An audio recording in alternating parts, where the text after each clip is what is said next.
Holy Green Tiger's Batman. Get it? Because it's DC. Haha, get it? I'll show myself out.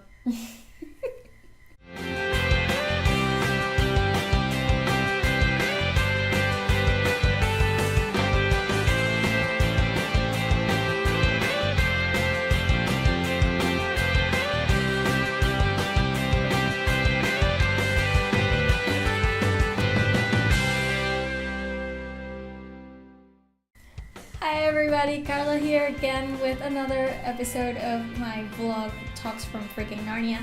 This week I actually got the chance to finish watching the new DC Universe TV show called Titans, which is basically a darker, edgier retelling of the story of the Teen Titans, I guess.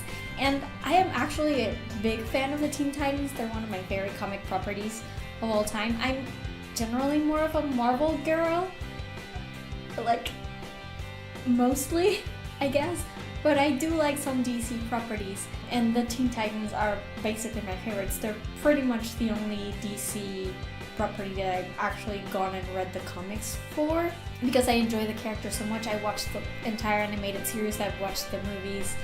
I have not seen Teen Titans Go or the movie. I guess I'm not the right audience for that one, but I like the characters, I've seen everything else.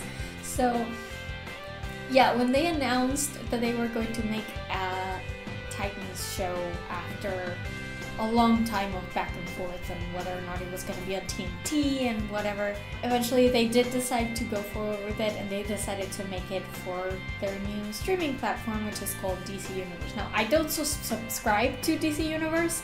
I don't really plan to subscribe. Like, this show would be the only thing on it that I am actually interested in. So I was a little disappointed in that, but then it turned out that Netflix bought the rights for distribution outside the US. So hey, that works for me, right? I could just watch it on Netflix. I had to wait until after all the episodes aired on DC Universe in order for Netflix to upload them and for us to be able to see it. But it's fine, because that's usually what I do anyway. Like, whenever I have a show, most of my shows at least, that I like and they air on whatever channel, I usually just wait until they're over, until the season is over, to just binge watch the whole thing. It's just how I prefer. I don't like waiting a week anymore between episodes, I guess. I would just rather get the whole thing out of the way and then decide if I like it or not. So the fact that it got uploaded to Netflix and distributed on Netflix as a whole season, it actually worked well for me.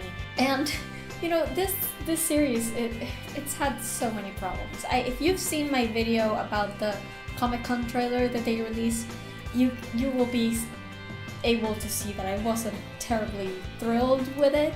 The trailer, I didn't like it. I didn't like the look of it. It was too dark and too gritty, and while I didn't mind the tone necessarily, it's not what the Teen Titans are to me, because Teen Titans have always been like bright and colorful and exciting and entertaining, and that trailer just didn't look great.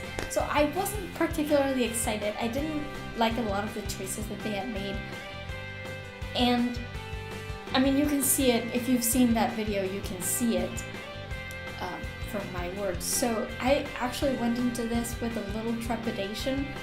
What made me feel a little bit better is that despite the fact that initially, when the first,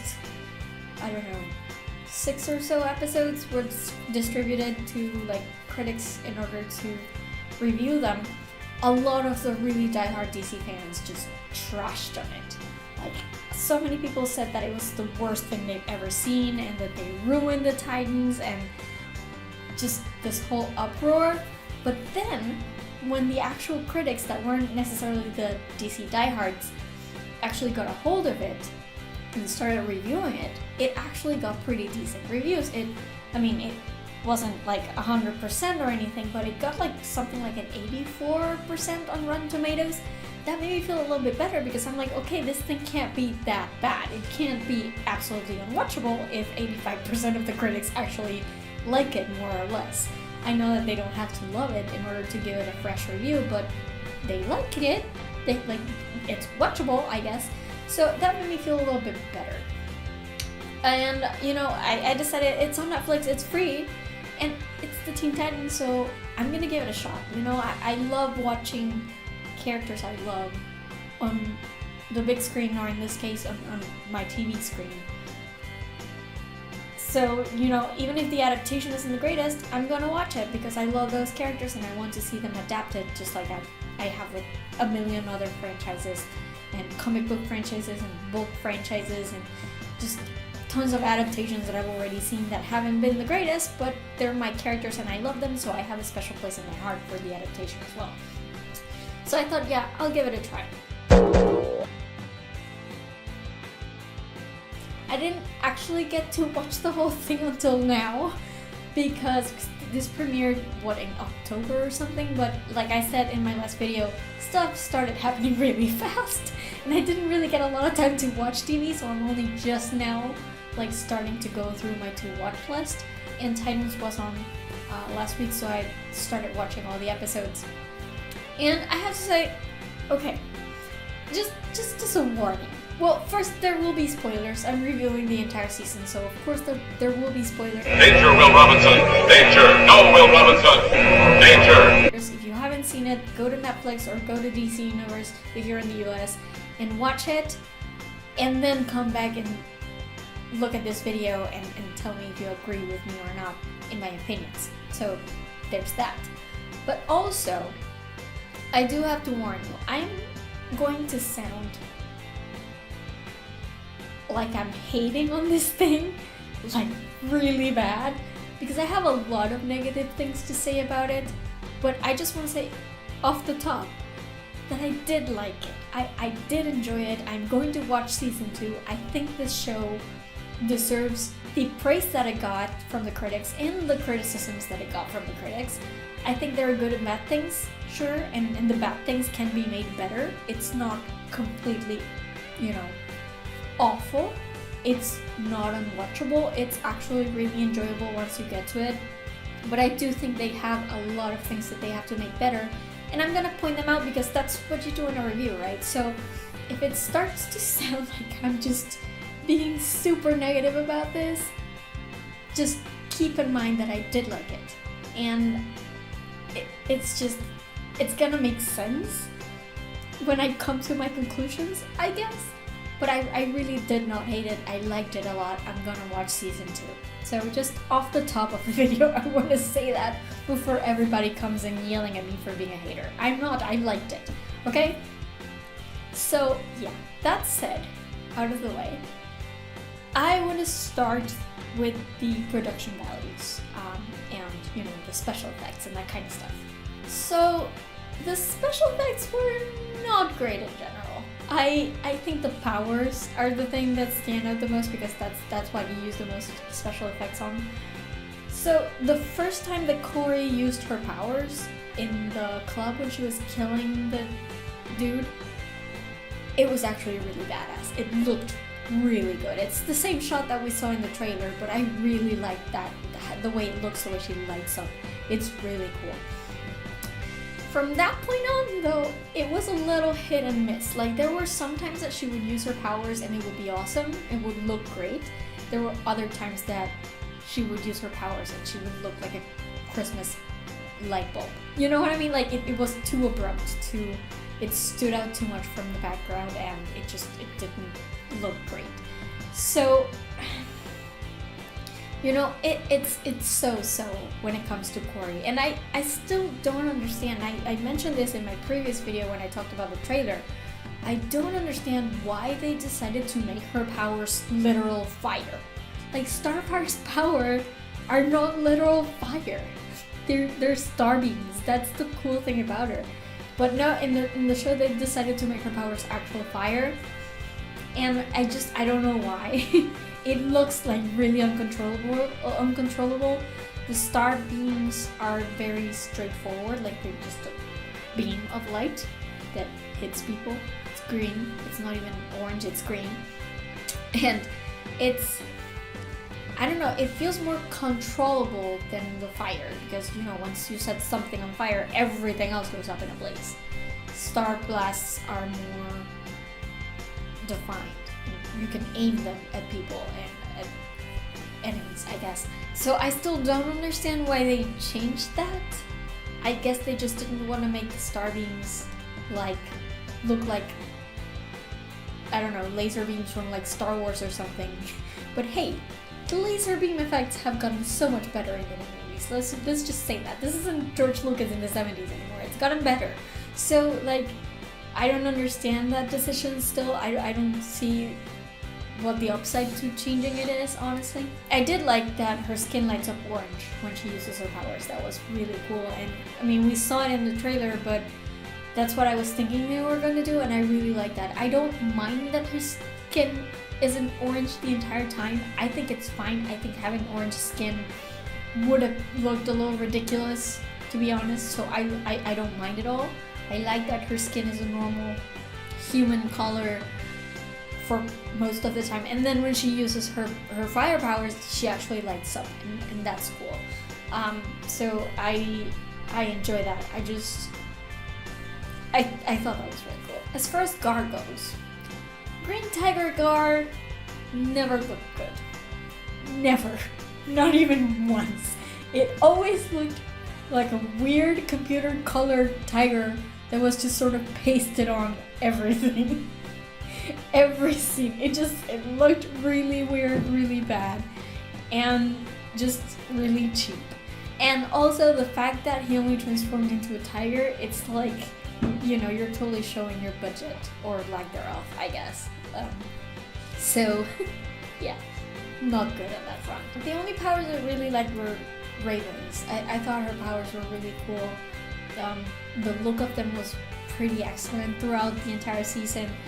And she was just super creepy. I have to give them props for that. Like, she looked really creepy. I enjoyed that. The costumes looked about as dumb as I thought they would look. I said in my previous video that there's something about superhero costumes that I just don't like, especially when it comes to a series. Like, in a movie I can give them a pass because the movie is like 2 hours of my life and then I'm out of the theater and it's fine. And even though the costumes are stupid, in the movie it's more acceptable because they also have higher budgets, so the quality of the costumes is a little better. In TV shows, I hate when superheroes use costumes. That's one reason why I don't watch like any of the DC shows, like Arrow and The Flash and Legends of Tomorrow. That I don't watch any of those. I hate the costumes. I cannot stand them, so I tend to avoid those. And in this one, they look pretty dumb. They look pretty cheap, but I like that the showrunners at least were smart enough to keep them to a minimum. And even when they had to like wear the costumes, it usually happened like at night and in the darkness, so I didn't have to look at it all that much, like see all the detail all that much. It could pass off as just any dark clothes. So yeah, thanks for that, I guess. Don't worry about Starfry's clothing, they said. There's a reason for it and it'll look better in the actual show anyway, they said. Except they didn't. Guess what? They were hideous. Her outfit was hideous. And yes, it's true that she had a good reason for it. She was literally coming back from a club. But even if you're coming from a club, like, there's no reason whatsoever for any human being ever to wear that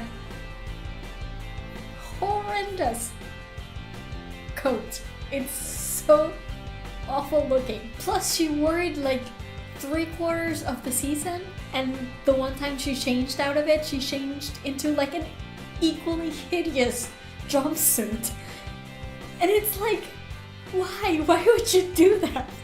Give her actual decent clothes, for God's sake. And I'm not saying decent as in, you know, actual coverage, but I'm saying decent as in not ridiculous looking. That's what I mean. You know, I can't feel better about it. Even when she changed her clothes, it was equally as bad. And there was this one little, like, blink and you'll miss it snippet of a scene in episode 10 when she was having her flashback to like being inside her spaceship and everything, and she was wearing like this like really tight catsuit type uniform that looked really alien looking, and I thought, that's it, that's the look you have to go for. That looks perfect, it looks fantastic, and we only get it for like half a second. But they should totally make that like her actual outfit. like whenever. And even if she's not wearing it, like even if she's wearing it and it's like a catsuit uniform that somebody would wear on like, you know, space travel, she can dress it up. She can put on a jacket. She can put on like a, I don't know, a sweater on top of it or anything, wear some booties, and totally make it look like she's just wearing leggings. So I don't understand why they have her wearing those awful clothes. They're so bad. They're so cheap looking, and it's just such a disservice because Anna Diop is so pretty. It's not fair. Like seriously, just have her wear the catsuit. That would be perfect. Can we do that next season, please? Pretty please, the powers that be, if you're listening. God, just stop it with the trashy outfits. Just you can do better than that. And then the wigs. Jesus, the wigs. Oh God. You know, for all the complaining people did about Starfire's hair, she turned out to be actually the one with the better wig out of all of them. I mean, don't get me wrong, it still looked like a wig, and I don't like that they made it magenta instead of like reddish orange like Starfire's hair is supposed to be. Like, I still don't get why they made that change, but at least it didn't look like ridiculously fake in every scene. I mean, that's the thing. Raven's wig was so damn distracting because it looked so bad and I couldn't get used to it through the entire season. It just kept, every time she was on screen, it just kept pulling me out of the narrative. And that is the worst. Literally the worst. And don't even get me started on Dawn. Okay, like, Jesus, Minka Kelly, you couldn't just dye your hair blonde? That wig looked terrible. Oh my God, Saturday Night Live has better wigs than this show does. For fuck's sake, they're so bad. Can we do better next season? Please, just don't put wigs on people. It looks terrible. Oh my God. Now I want to talk a little bit about the cinematography, because the whole thing, as originally expected, was like super dark and dreary. You know, I don't necessarily mind the tone. I think it fits, especially at the beginning, because you're focusing more on Dick and Raven, and they are pretty dark characters. Like they fit better with the darker, broodier side of things. But I had hoped that once Koriand'r jumped on board and the team was together, that it would brighten up just a little bit, not just in the cinematography itself, but the tone of the show, I guess, and that it would get a little bit of a brighter palette. But guess what?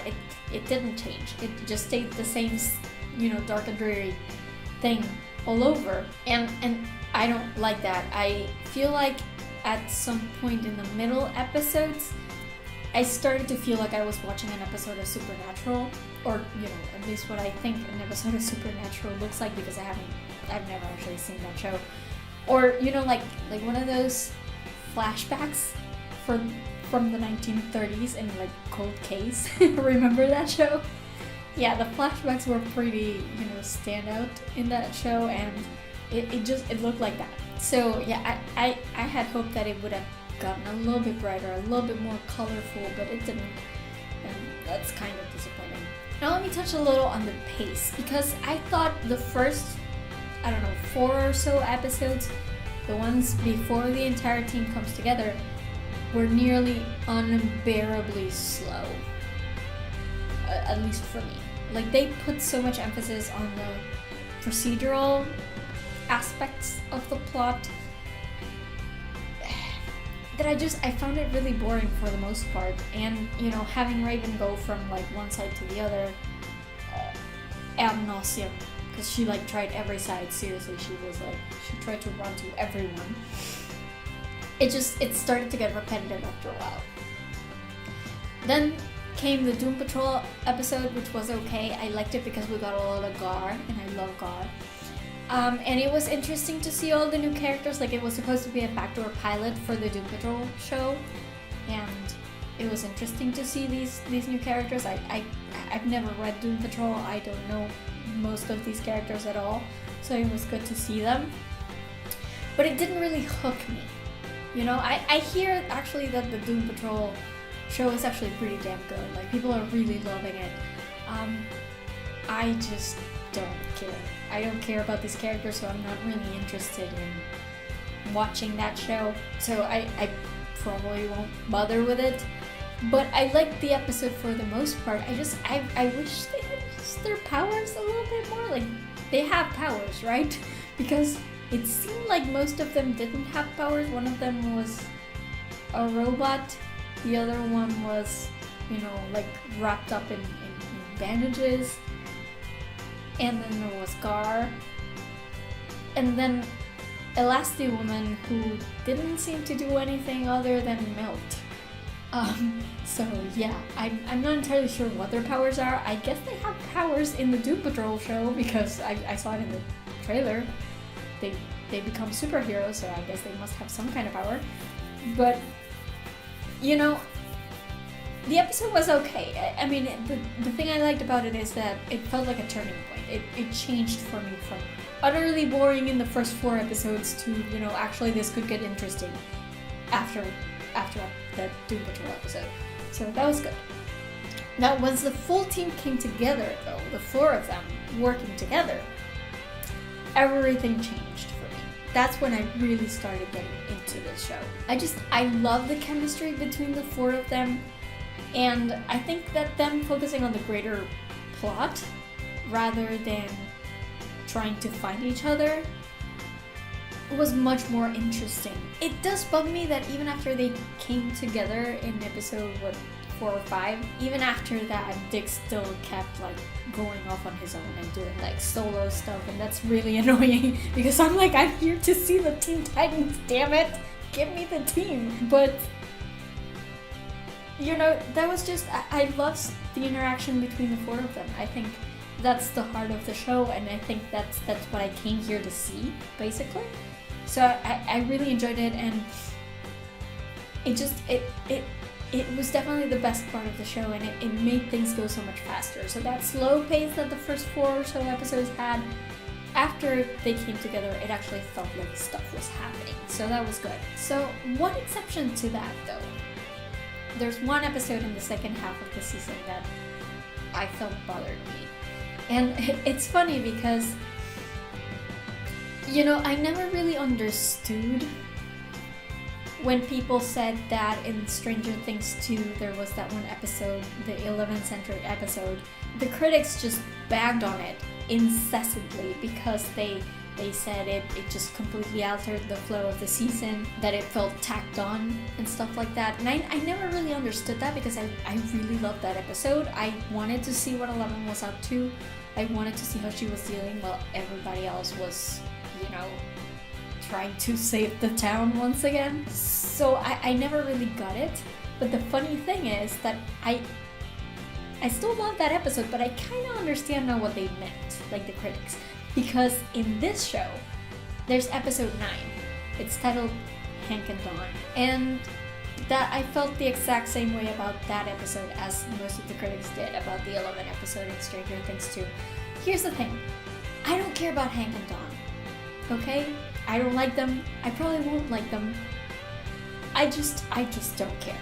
So I didn't care to know what they were in the past. I didn't care to know how they came together, how they fell in love. I just don't care, you know? So, whatever, give me an episode about like Gar's backstory. How did he end up in Congo of all places?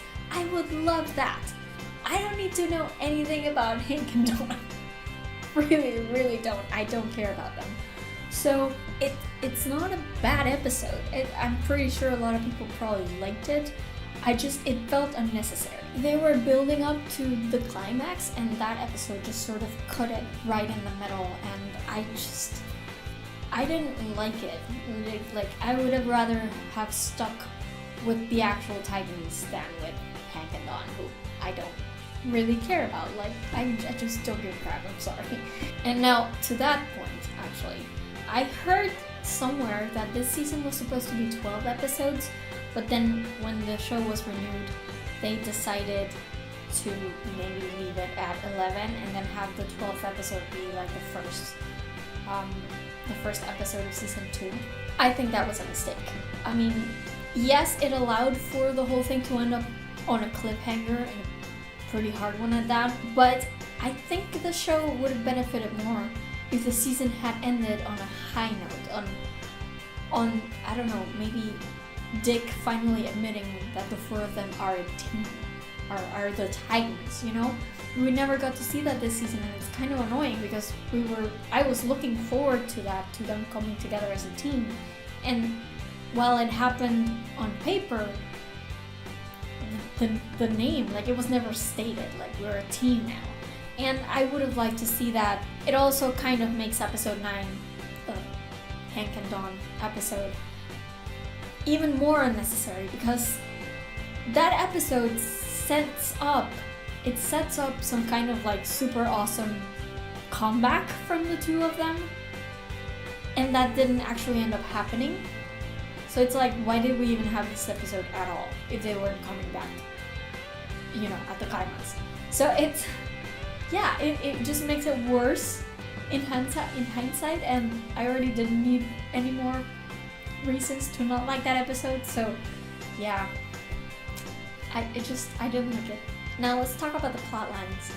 For someone who actually knows the Titans from the comics and who has seen the TV show and the animated show, and who has, you know, who kind of knows their history, it doesn't really come as a surprise that the whole through line for the first season would be them dealing with Trigon.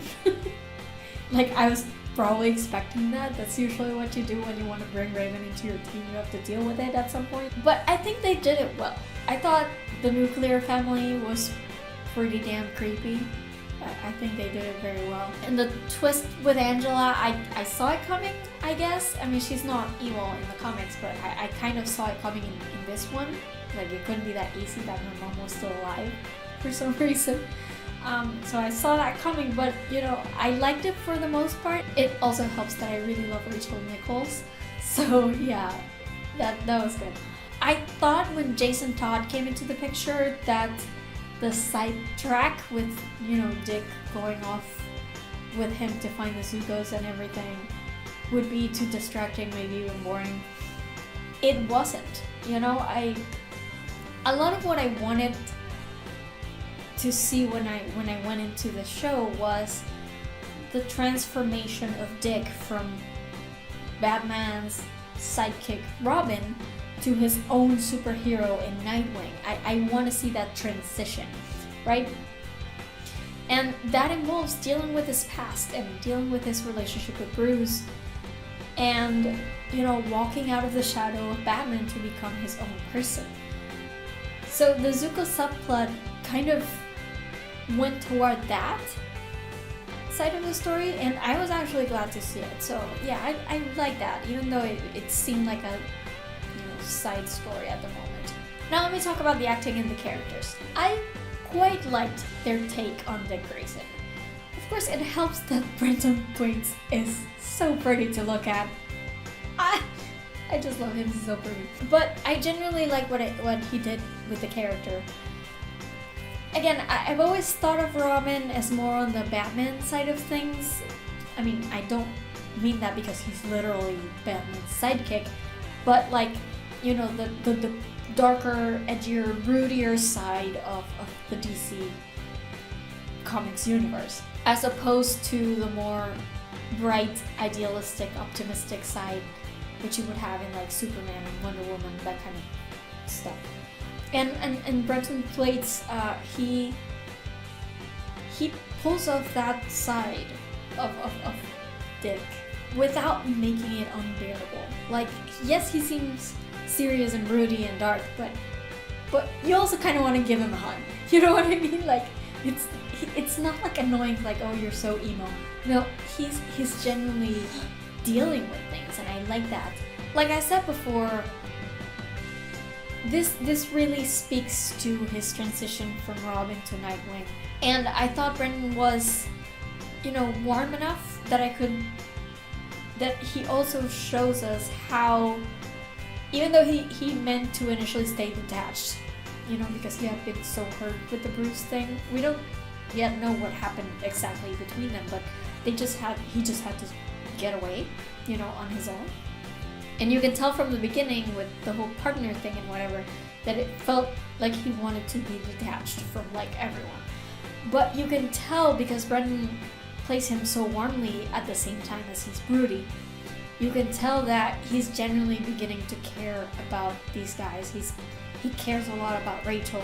He's beginning to care about Koriand'r, and you can see the protective side of him, the team leader side of him, that Nightwing is going to come to embody eventually. And you can see the seeds of that in him, and I really, really like that, and I like that Brendan Thwaites pulls up that duality of him being, serious and broody and dark, but also warm and protective and leader-like.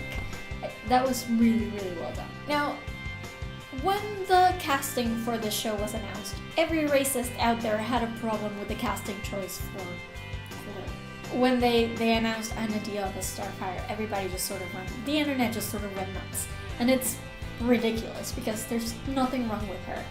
And of course, at that point, I hadn't seen her in anything before this show, so I couldn't speak as to her talent.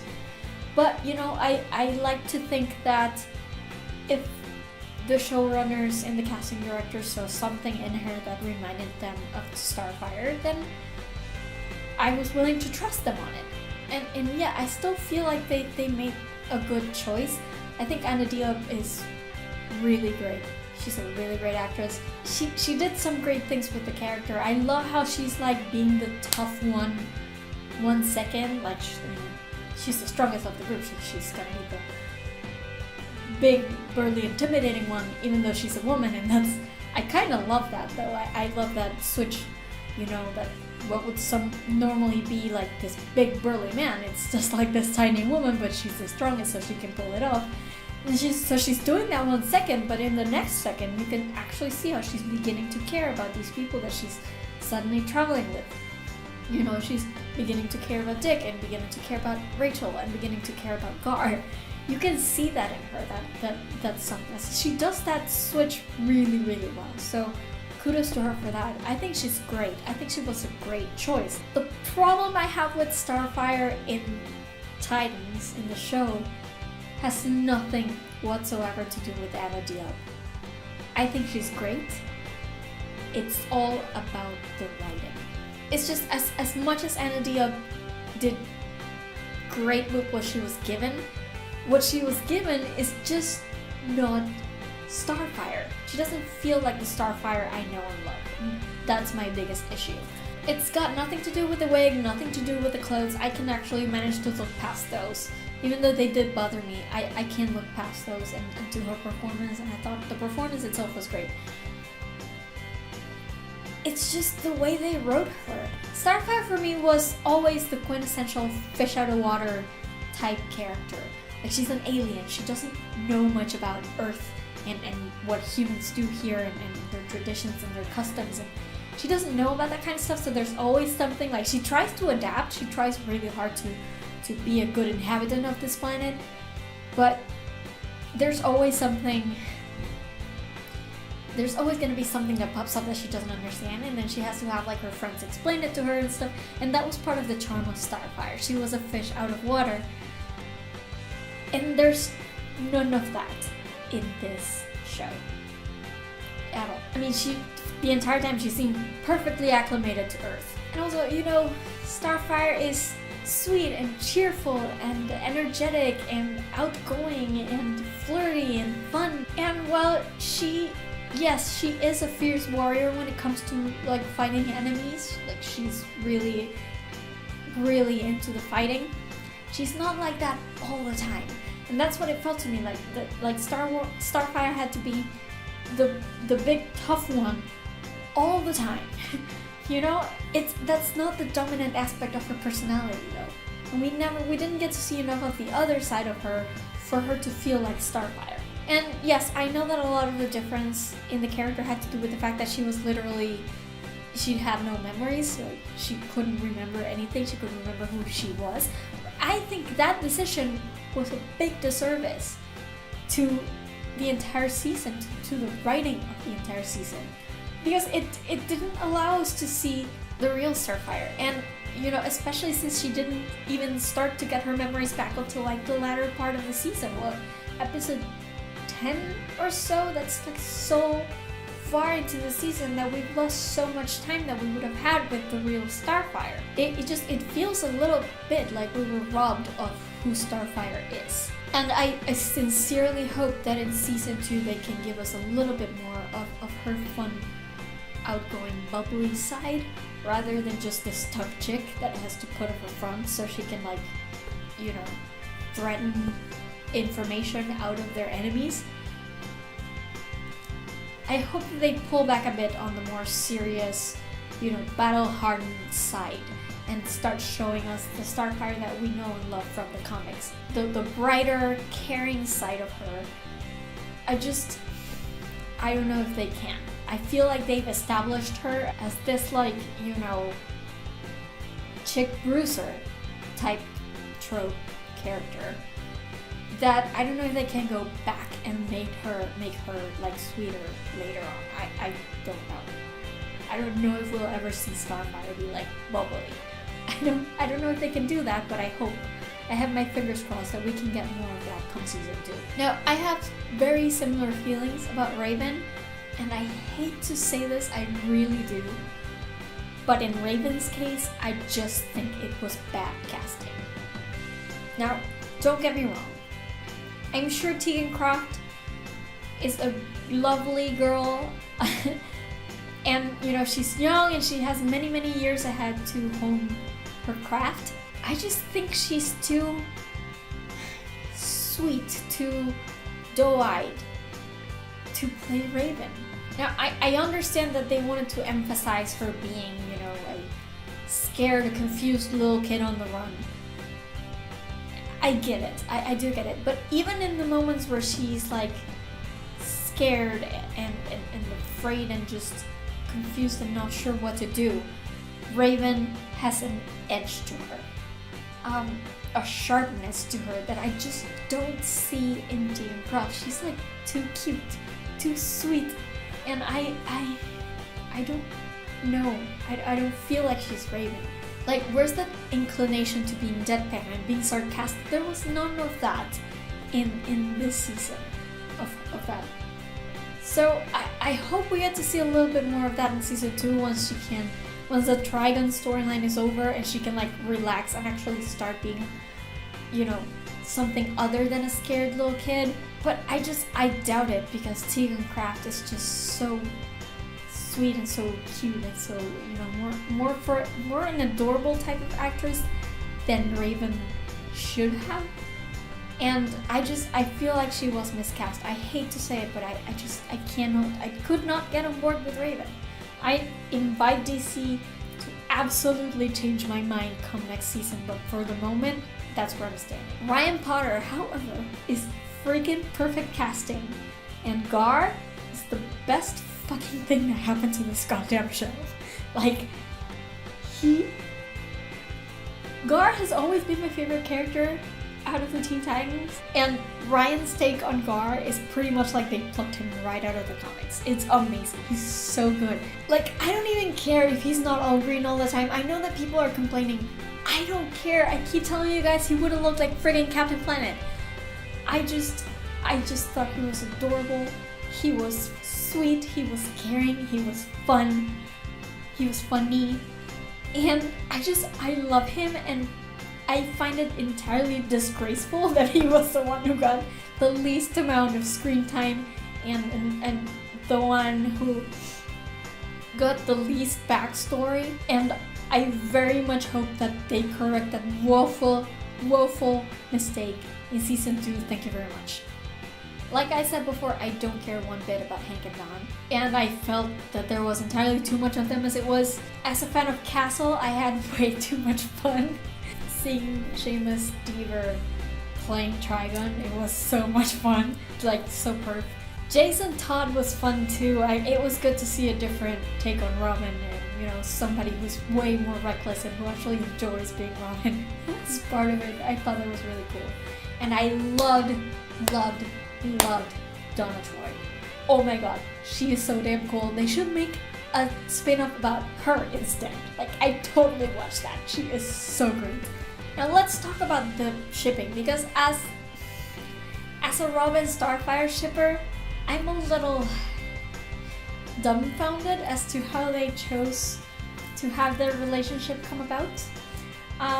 If I can even call it a relationship at this point, like, they just hooked up out of the blue without much preamble, like, hey, I'm here, you're here, let's live together. It's like, yeah, well, you know, it's probably not out of character for them, because, you know, Corey's always been, like, really a sensual person, and Dick is not going to say no, like, duh. But I was hoping that we'd get to see a little bit more of them, like, actually falling in love, because they ship them really hard in the comics. So, okay, I guess. I did like, however, that it felt like maybe Corey's more flirty, bubbly side came out a little bit, you know, after they had sex. Which was a relief, because she, like I said before, she'd been acting like so serious through the entire thing. And I hope come season 2 we get to see a bit more of them falling for each other, but I just also really love just their interaction. Like, it seems like they understand each other. Or at least, you know, Corey understands Dick, because Dick hasn't really thought much about it, I guess. But I would like to see more of their interaction. And maybe, you know, they can actually fall in love instead of just, you know, being fuck buddies. That would help. Gar and Raven are so cute though! Like, oh my god, they're my favorite pairing in DC Comics. And, you know, given that they're actually teens in this one, I think it's just so adorable, like, how they interact with each other and how they come to be friends. And obviously you can see that they care a lot about each other. And, you know, granted, it's a little bit iffy, because Ryan Potter is in his 20s and T.M. Croft is like, what, 14 or something? So, like, seeing them kiss on the screen would be, like, totally weird. But I think the build-up is super cute. And their interaction is just such a breath of fresh air. It's like a bright spot in a show that has been, like, super dark up until this point. So I can't wait to see how their relationship develops. I'm really looking forward to it. Plus, like, I'm still laughing at the scene where Corey tells Gar, like, so you want to make out with her, don't you? I thought that was hilarious. Like, every once in a while that just comes up in my mind and I just laugh. It's just so funny. Now let's talk a little bit about loose ends and speculation and that kind of stuff. I do want to know, and I did want to know, and I feel like I wasn't told anything about this. Is the organization that was looking for Raven, like, the one that created the nuclear family, is it actually gone for good? Because it just seemed a little bit too easy. Like, it was supposed to be this big organization. It can't be possible that they were all in the same building at the same time. Like, come on, guys. And was Angela actually the one leading the organization? Like, that's the feeling that I got, that she sort of created this entire thing in order to bring Trigon back, but it was never actually confirmed on the show, so I'm curious about that. Also, are we ever going to see Bruce Wayne? Or even Alfred? I'll take Alfred. Like, I kept waiting to see if we would actually see Alfred, and I was a little disappointed. They never did. So, hopefully in season 2, who knows? And hey, here's to a hopefully enhanced season 2 budget that will allow them to actually have Gar transform into other animals, like other than a tiger. Maybe that would be really nice, DC. I'm just saying. In conclusion, as you can see, there were a lot of things in the season that I didn't like. A lot of things that frustrated me. But, you know, I say this almost like a mother would, like, say to a disappointed mother would say to her children or her child, in the sense that I say these things because I know that they could do so much better. I like the show. I love the interaction between the 4 titular characters. And I love the bond that you can already see is forming between the 4 of them. I think that should, without any question, be the heart of the show. And I really do think that it has so much potential. It has so much potential to be something great. And I'm glad that it got renewed for season 2, because now they have the chance to maybe make it even better. You know, fix a few things here and there, and give us more of what we liked, a little bit less than of what we don't like. And it could actually be a really great show. I'm looking forward to it. I really think this could be a big thing. And I'm happy I watched it. I will keep watching in season 2. And, you know, for all that it probably sounds like I'm totally grumpy about this, I really did like the show. I enjoyed it for the most part. So yeah, that's my review of DC's Titans Season 1. Let me know if you saw the show, what you thought. Did you feel like I did? Did you think it was trash? I know a lot of people did. But there's an even greater amount of people that actually really liked it. So tell me what you agree with me with, and just let me know in a comment what you thought. So yeah, if you like this video, give me a thumbs up. If you like my stuff, please subscribe to my channel. I'm always happy to see people liking and sharing and commenting and subscribing. It really does help me a lot with those YouTube algorithms that are just so damn annoying.